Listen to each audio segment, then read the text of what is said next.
So good morning, everyone. Good morning, our presenter. We are happy to have you here. And sorry that there's a technical hitch here and there, but thank God we have overcome it now. And so we make this a bit snappy so that we don't have continue to have network issues. Yeah. So today we have with us Dr. Sunday Oladejo from Federal University of Technology, Akure. And you are welcome, sir. Thank you, my dear sister and the audience. Yeah, this is our usual fortnightly seminar presentation at the Center of Excellence in Migration and Global Studies of the National Open University of Nigeria. We are very much into research and, of course, migration issues. And this seminar we hold every 2 weeks. And so today is another session, another interesting session. I know it will be very interesting because it's going to talk about food security. And so here we have an erudite scholar with us, Dr. Sunday Oladejo from Federal University of Technology, Akure. He is somebody I would say has gone around the main universities studying in Nigeria. He started from University of Ilorin, where he obtained his BSc in environmental management and sustainable agriculture. And from there to Obafemi Awolowo University in Ile-Ife, and of course, to the greatest UI. Yeah, that's where he ended it. And so we are very proud of him. He is a senior lecturer, and he's at the Department of Geography, Geospatial Database Development and Management. Is into that, and he has his PhD in Environmental Impact and Disease Risk Reduction. He has done many studies in herbal remedies. He is also very widely published, has 37 publications, 18 international journals, and 5 published books, which is quite impressive for a senior lecturer. His research and teaching. He's into space applications in parasitology, stroke epidemiology of diseases, crime analysis, sustainable agriculture and environmental management, land use and land cover and disease epidemiology, spatial statistics and public health, and geographical information systems, remote sensing, application in soil survey and mapping, crop inventory and land use. He has been involved in active teaching of both undergraduate and graduate courses. And of course, is, like we have said, his research fields is in sustainable agriculture and public health. And he's a consultant in the following areas: Catalad Environmental Consult, Osun State, Nigeria; Sustainable Piggery Farming, Osun State, Nigeria; Sustainable Rice Farming, Ajo Sinsin, Owode, Ede. Well, I hope I got it right. Yes, you are right.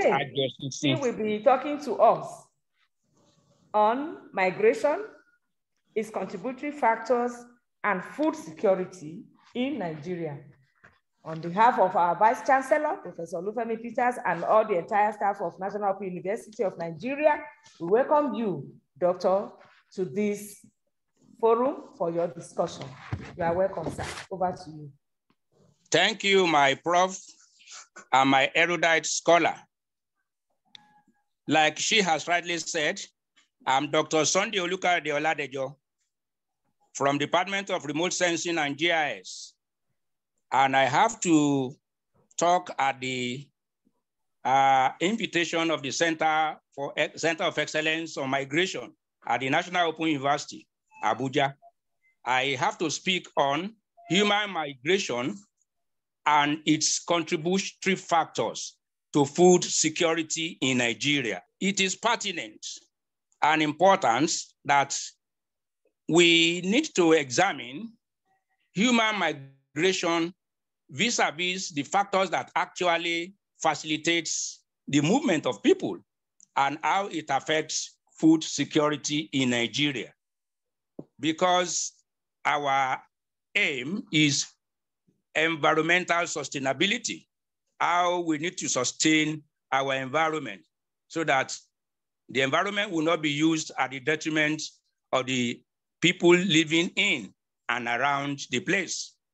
As we see, the outline of the review work are as follows: the brief history of migration, effects through consequences of migration, food security and migration, then migration, the contributory factors, and the attendant effects on food security, and followed by the conclusion and recommendation. Brief history of migration and food security. The discovery of crude oil in the early 60s or in the early 50s actually paved the way for the scratch or thinking so lean about agricultural production and development in Nigeria.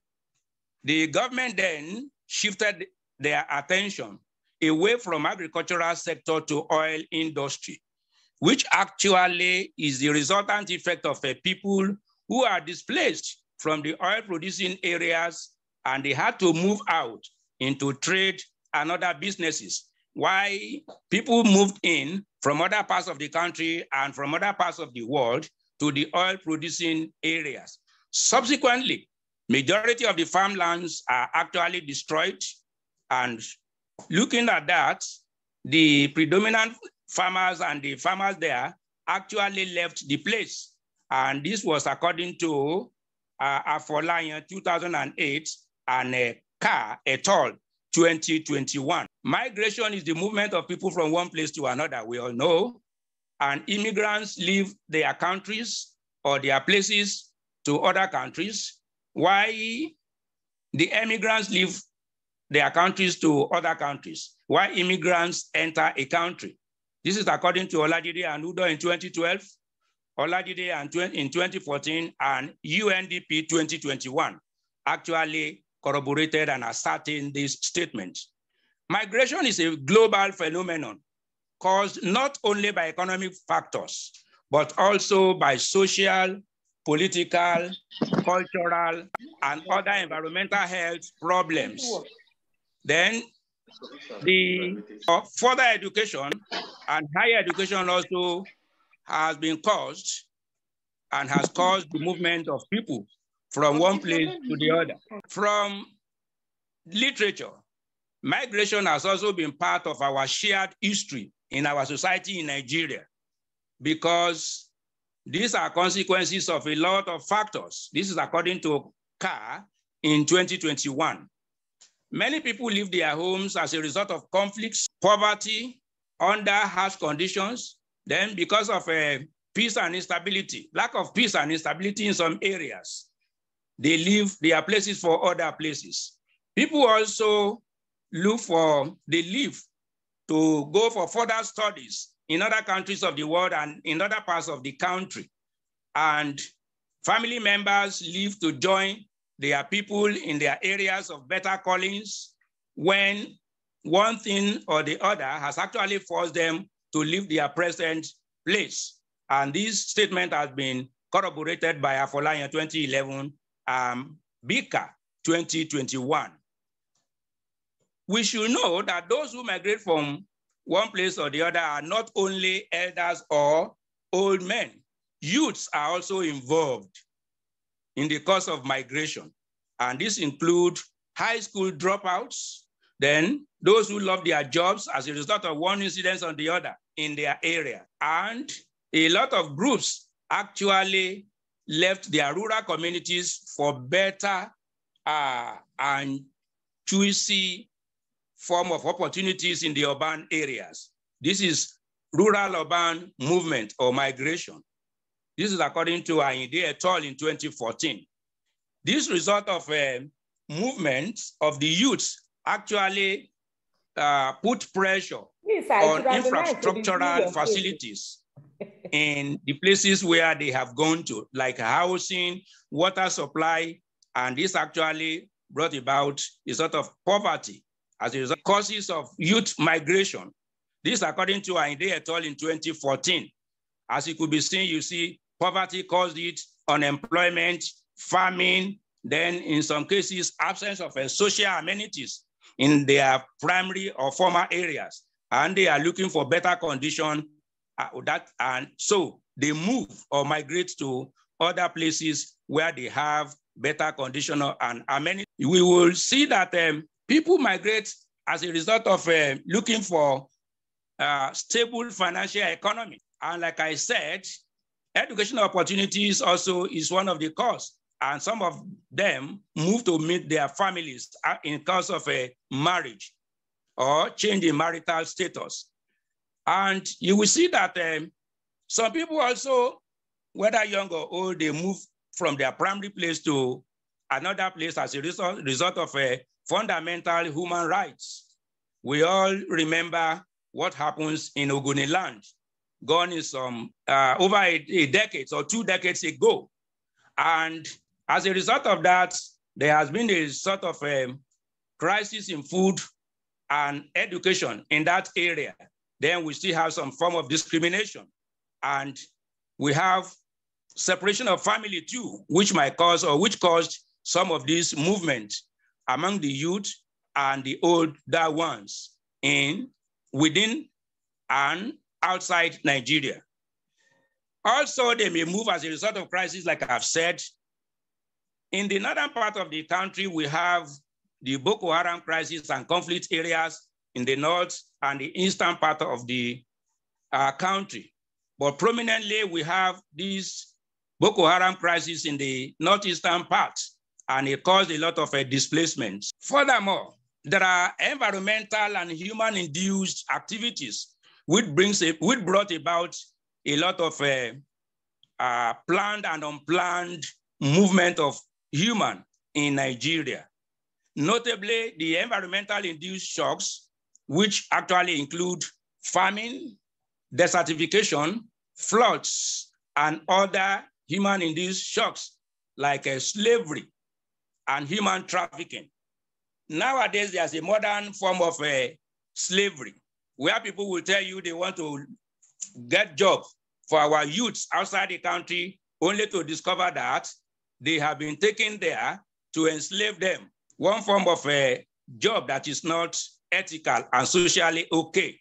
When we look at this first form of migration, the incidents and the occurrence of conflicts in many areas actually cause a form of a forced migration because people are not interested in living that place because majority of them feel they are comfortable, but because of the conflicts in such particular area, they are forced to leave the place and look for a better place where they have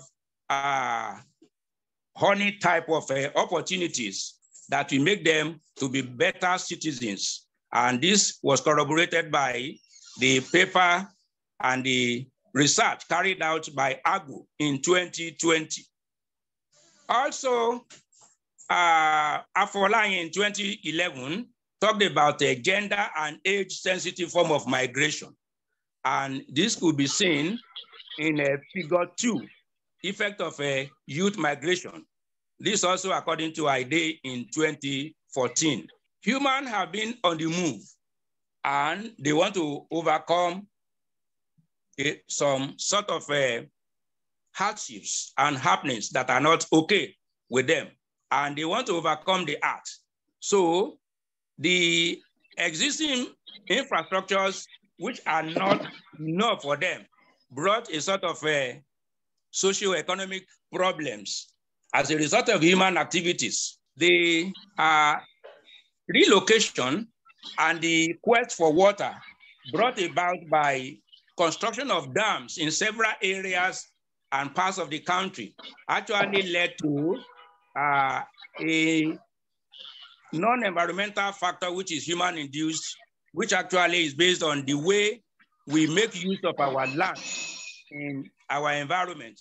And you will see that the building of dam, according to Oladejo in 2021, and Afolayan Ikuyaton 2011, they corroborated this, that the building of dam, which actually caused a vast area of land in those areas where the dam were built, actually flooded far beyond the reasonable acreage of land, therefore making the place to be unreasonable for agricultural activities. Because in Ekoinde Dam in Osun State, as an example, Igbokiti Dam was built in 1987, and the river overflows its bank when the spillway is closed, and a vast area was actually flooded, thereby chasing away the farmers and making vast area of land to be non-cultivable. Therefore, there are movements of the farmers from that place, and this actually brought in fishermen from the northern part of Nigeria to that particular place. And this is according to Adequate 2008, Backwell and Haas in 2007. And this was also corroborated by Agu 2020 and Oladejo 2021. And like I said, I've given the example of Erinle Owala Reservoir Dam in Osun State, which actually caused one form of migration or the other. Also, the study revealed a greater effect of dam construction in some other parts of the country, like the example given in Osun State, and this actually resulted in reduction of market activities in the area, emigration and immigration of farmers and fishermen in and out of the place. This according to Oladejo Morenikeji 2008 and Oladejo 2021. The figure 3 actually shows the gain and the loss and the number of acreage of land which was lost to flooding as a result of the dam construction, which is the resultant effect of land use, land cover. You will remember that from the topic we said, we are trying to look at the migration, human migration or movement, then the contributory factors. The word land use, land cover is a non-environmental factor, which actually is one of the major factors that causes movement of people from one area to the other. This could be extensively read from Oladejo and Merenikeji's work in 2019. Then, the factors that actually caused a lot of people to move out to one place is actually referred to as pull factors, which are as follows on this slide. Employment opportunities are there, higher education, better working condition, educational opportunities, higher living standards, better public services, religious freedom, and freedom of expression. People leave their areas when they see that they cannot express their own opinion about certain things. And if we look at the other part of the factors, which actually are the pushed factors, if people see that when they live in a particular area and they don't actually enjoy what they need to enjoy, they have to leave. And such factors are called push factors. Lack of job or job opportunities, absence of good educational institutes, poor medical care in a particular area, then the level of poverty, famine and droughts, war and political conflicts. This could be seen in various parts of the country in Nigeria. I cannot start to mention or outline them. We all know some. And when we go through the published paper later in the center's journal, we will be able to see more and understand better what I'm trying to say about this. Then we should not forget about natural disasters like flood. Then from what we have seen and the review, we want to come up with the following conclusion. The contributory factors of migration history in Nigeria has been very dynamic. And this could be dated back to the pre-colonial period before we were colonized in Nigeria, because communal clashes has been happening, marriages has been occurring, and other things. But in the present day Nigeria, I talked about the significant incidents and happenings of Boko Haram and conflicts in the east, in the north central part of Nigeria. And you will see that migration does not always function as a pathway. Migration has been a function and pathway that affects food production and food security in Nigeria, because majority of the people in the eastern part of Nigeria, where they have the associated form of land, because of the crisis and the conflicts, they have all fled the place. And we knew what happens in the last 10, 15 years. Also, one of the more interesting aspects of the review concerns the role of non-climatic factor that I have mentioned, which is land use, land cover, resulting from dam construction. And I gave the example as that of Igbokiti hold-up dam in Obaile, Osun State. And this could be read, or more of it could be read from Oladejo and Ofoize 2016, Oladejo 2021, and that of 2014.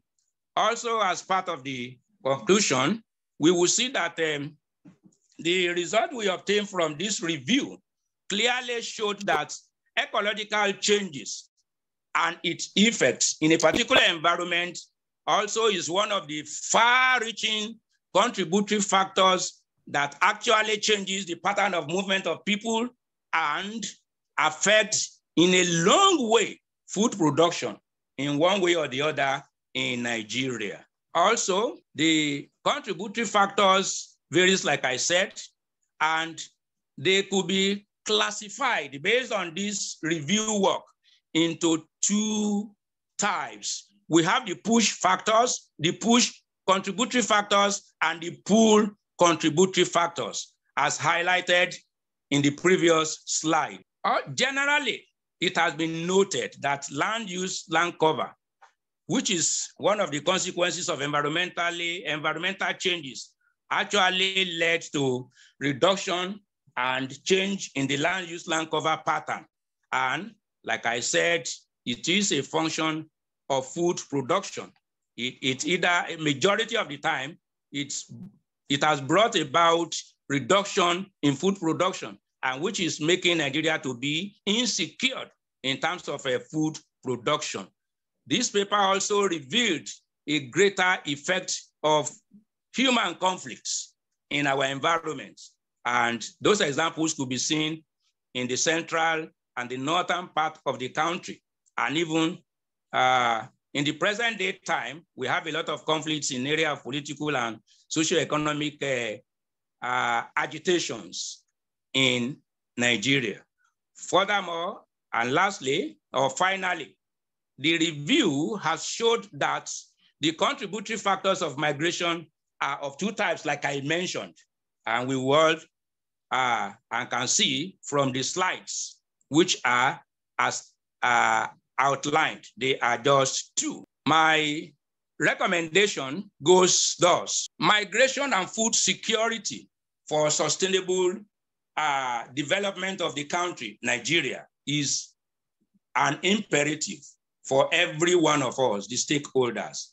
But in order to achieve such, we need to have an approach which I called integrated participatory approach. All of us must be participants. All of us must participate.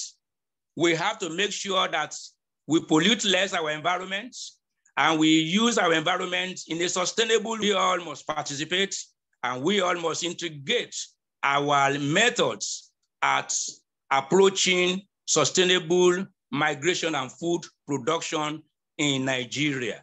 My audience, the references are there, though it cannot contain all of them.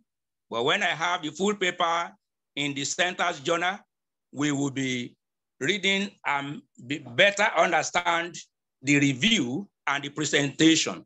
I say thank you, my center coordinator and director.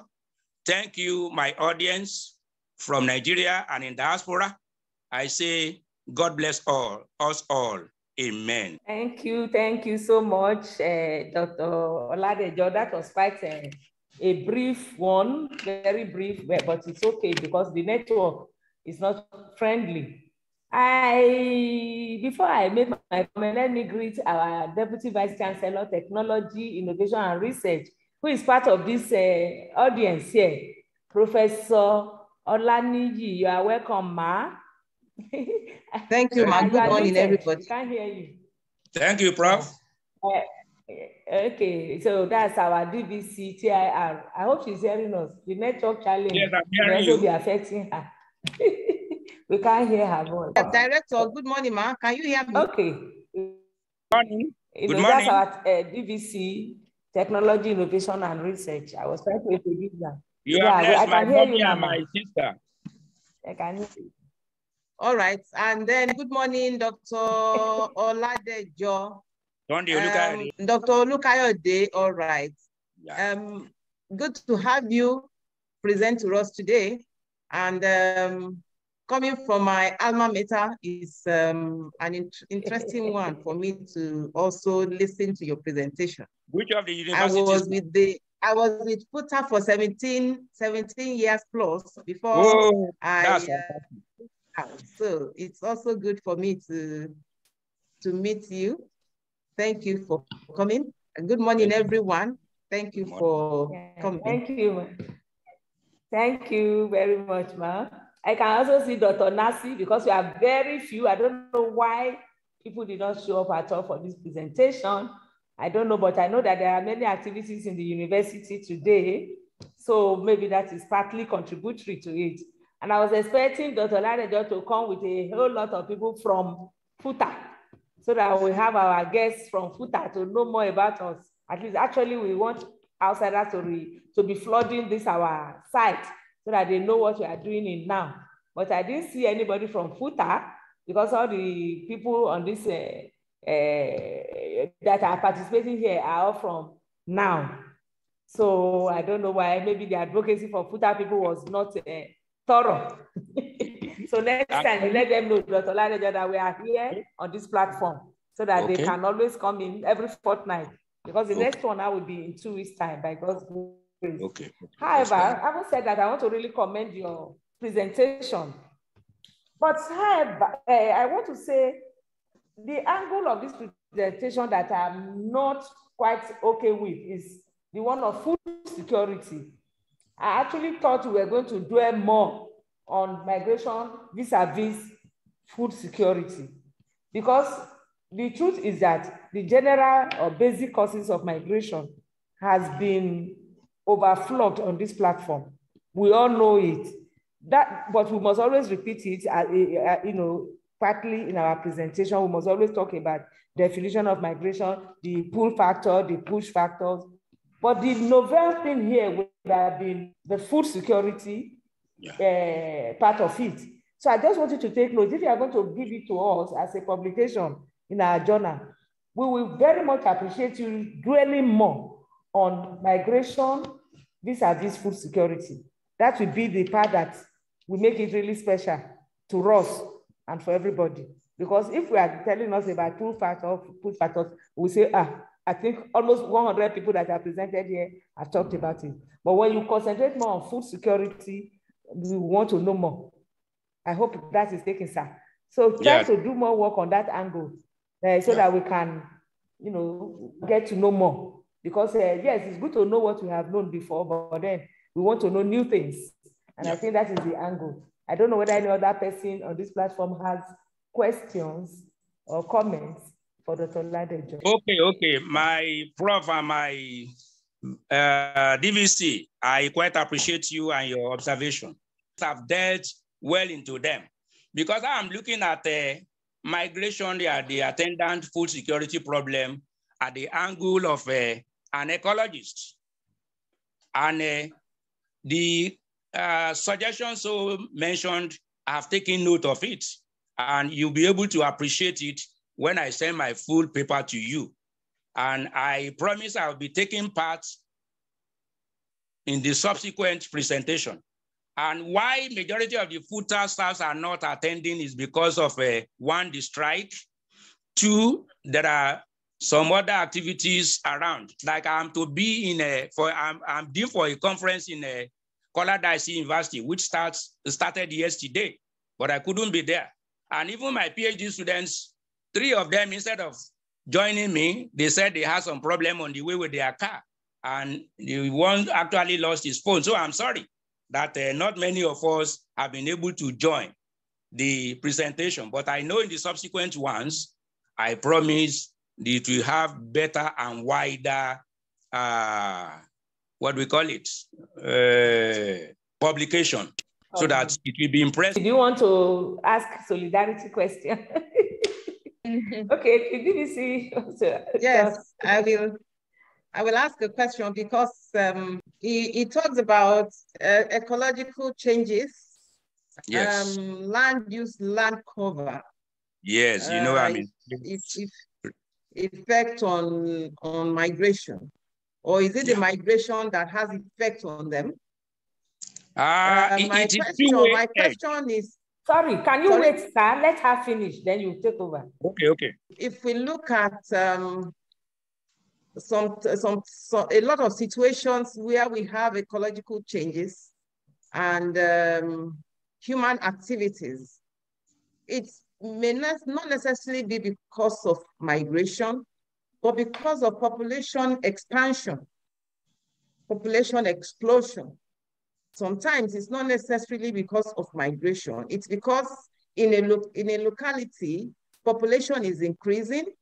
And then because population is increasing, then residency will expand. The location, the area that is occupied, we keep expanding, until probably we remove the vegetations in areas that should be conserved. And I would have loved to hear how movement of people, probably relating population expansion to movement to new areas and influence of ecological change. I didn't hear that. Maybe you may want to relate this. I did mention it, but I will still go into it. Like you have rightly said, increase in population is a function of ecological incidences, because the quest for potable water actually led to construction of dams. And dam construction actually changes the pattern of movement of the people in that area and in some other parts of the country or in the surrounding places. It is true, like we have mentioned, that population increase, but what is the resultant effect of the primary result of population increase? Need for infrastructures like potable water, building, schools. But because we needed water, we are creating another problem, which is overflooding of where such old up dams are built, actually making vast area of land to be rendered useless and marshy. Therefore, majority of the cocoa plantation there and the arable land were actually flooded. And this made the farmers to change their place, moving from one place to the other in search of another form of employment. It is in that dimension that I actually explained it. And we discover, even in the place where I use as example, we had a lot, there we have never been seen Benue people who are fishermen. But in 2007, when the dam was built, shortly after 2008 or 2009, we see a lot of these Benue fishermen, numbering up to hundreds of them, who came to that particular place. And that forms the basis of my explanation for the justification of how it affects migration, and vis-a-vis the reduction in the farmland, which actually is a function of food insecurity in that area. Does it have any effect on the quality of soil? Yes, it does. Because when a particular place is waterlogged, there are a limited number of crops that could be planted there. Although we have some crops that we have upland rice and swampy rice, but majority of the people there don't know much about swampy rice. They left. It was only when the fishermen came that they now introduced them to planting such rice, whereas the farmers had actually fled the place. So it has a lot of attendant factors chasing away the former inhabitants and bringing in some other new people. And it is the quest for wanting to satisfy the water need of the teeming, growing population in that area that led to such ecological problem. I have it in some of the slides, but when you have the complete paper, I should be able to convince you a little because you are my big boss. All right, thank you very much, Dr. Oladejo. Well, I would like to wonder whether you could relate this to the impact of climate change, you know, because this is also a center on global studies. And you know, currently, climate change is a global issue. Phenomenon, so, yeah. When you have this ecological change as a result of population explosion, and then people now migrating into new areas, what effect does it have on global climate change?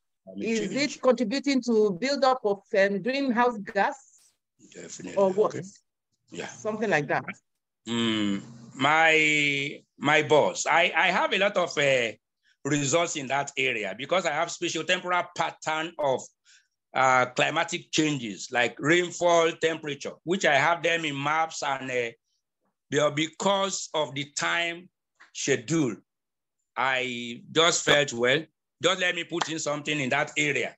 But like you have rightly suggested, I will now include them because I have a lot of data on that place too, which has to do with the time series assessment of all these climatic data like temperature, rainfall, and their attendant effect on the climate change and ozone layer depletion in that area. I'm happy that the DVC has put in a very good information to help make this work better. And I guess if everything that has been discussed here, if everything is put in place, then we'll have a very beautiful paper and that will be very educative. Dr. Nasi, unmute yourself and contribute to this discussion. Because we are few and good morning, I can catch you very well. Good morning. Good morning, ma. Good morning. Doctor, good morning. Good morning. Yeah, good morning, my DVCs, ma. Director, how is Good morning, my DVCs. I'm fine, ma. We are good here. Actually, the network is it has been very epileptic from my end. So I had been off and on. But I also want to say that, you know, within the period that I listened to him, it is what the presenter talked about is actually a burning issue that, of course, the issue of food security and migration, which has also, as it were today, had aggravated on the negative side because of insecurity, especially in our context, both in the Northeast, South, and even here. So I was really keen to see how the solutions that the presenter proffered is where I got a little bit worried, because I was looking at what can be done, what are the new issues, because it's more of trying to say what we know before. We all know that the problem had been insecurity. Now, I think moving forward, what can we do about what is the solution? Is there any solution profiled that can help this insecurity so as to achieve food security? That's just, I was just keen trying to hear what are the solutions? Is there any solution that you can offer that can help in this quagmire that we have found ourselves? Thank you, ma'am. Thank you. So let me now go to the question. The recommendation there is full of, is pregnant. I said we need integrated participatory approach. If I want to explain and highlight it, it is full of all what the last speaker but one has said, and I will be able to highlight and explain them when I send the full paper. All the stakeholders need to take part and make use of an integrated participatory approach. There are a lot of things that are happening that causes migration, that they could be caused on the part of the government, on the part of individuals, on the part of NGOs, on the part of communities. What are our roles? What do we need to do when we know that if a particular thing is done, it's going to be detriment to the people in our community, and it will cause a form of a conflict that may lead to movement either in or out? Do we need to do it? What have we actually done in terms of educating people in the conflict areas? That is, people really causing the conflict. It is not these people that are really causing the conflict, but because of lack of education. Because some people are there telling them to go and do this, and they will go and do it. They don't really know that this thing is not normal. But because they have their big boss there, maybe with little sum of money, they just give them, go and cause this trouble. And we know it's going to be an attendant problem for us, which will bounce back on our food production in future.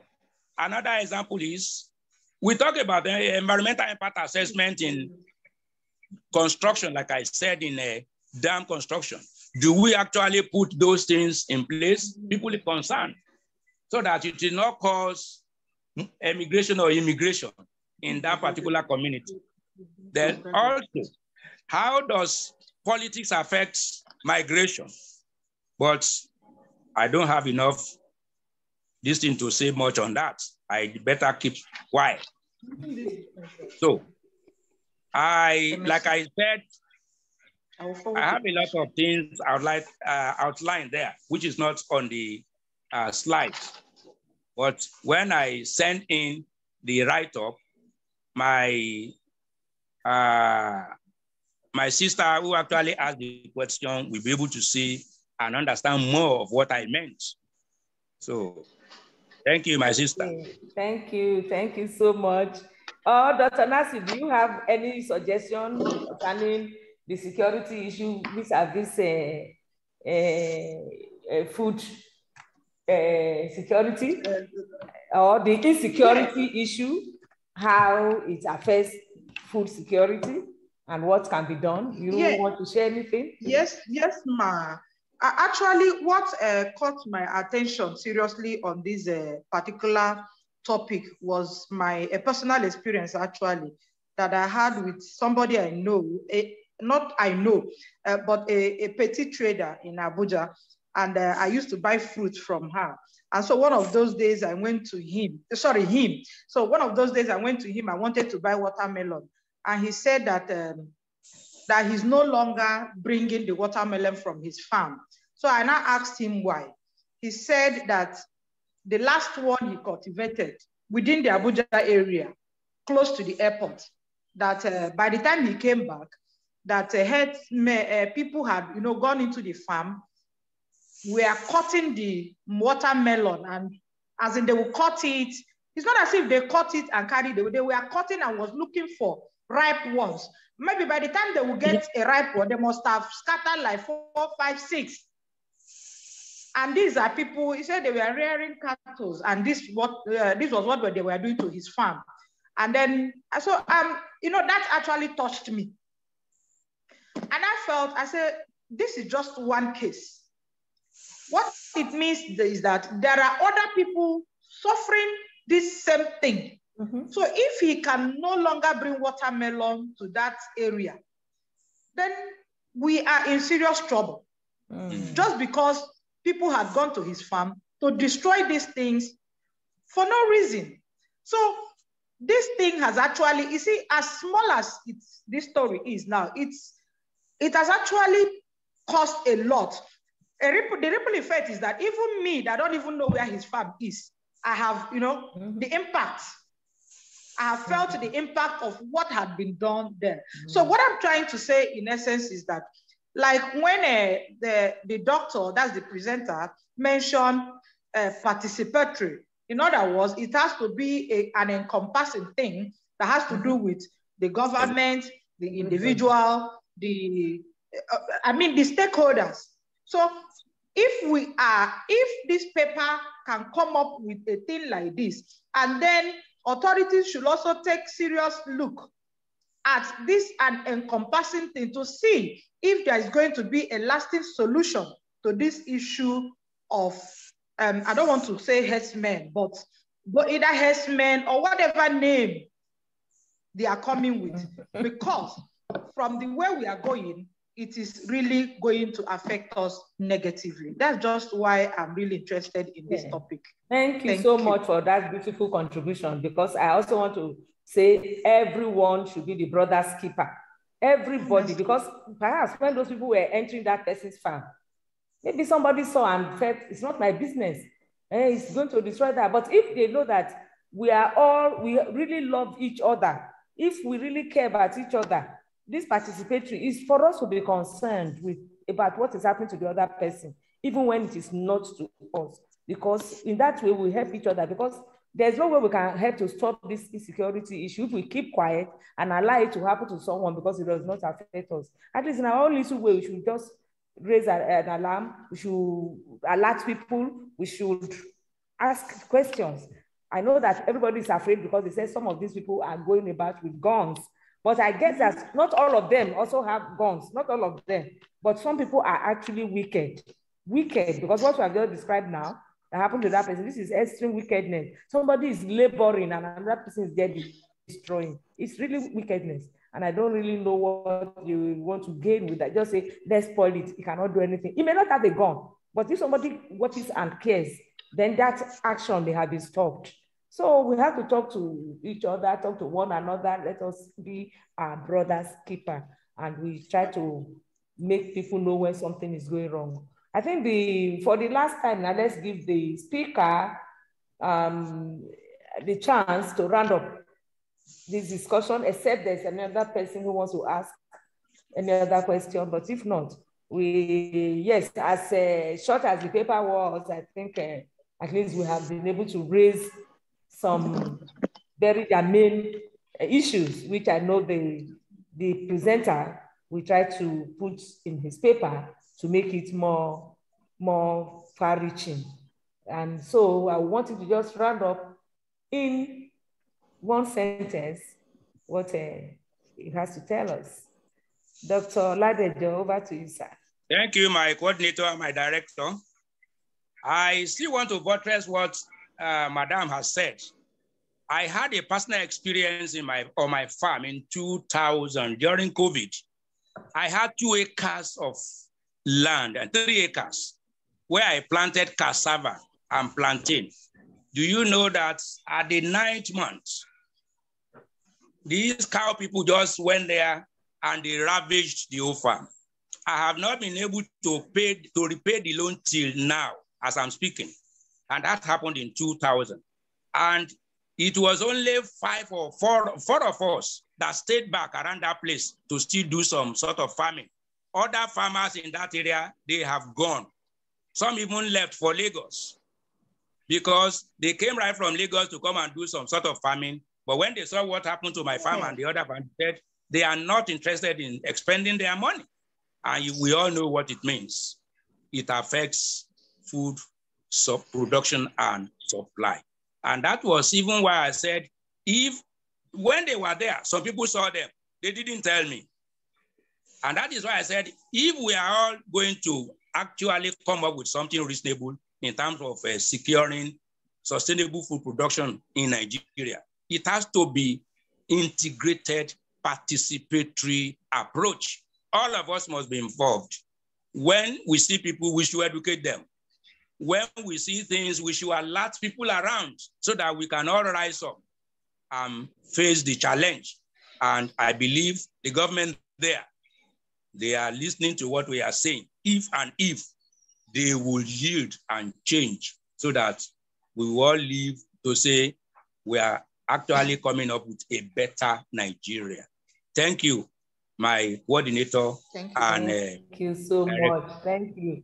Thank you. My DVC, any last word for the presenter as we round up? Well, thank you very much, Dr. Oladejo, for your thought-provoking presentation. I hope our observations and comments will help you to improve on the quality and the content of the paper that you'll be submitting for publication in the journal.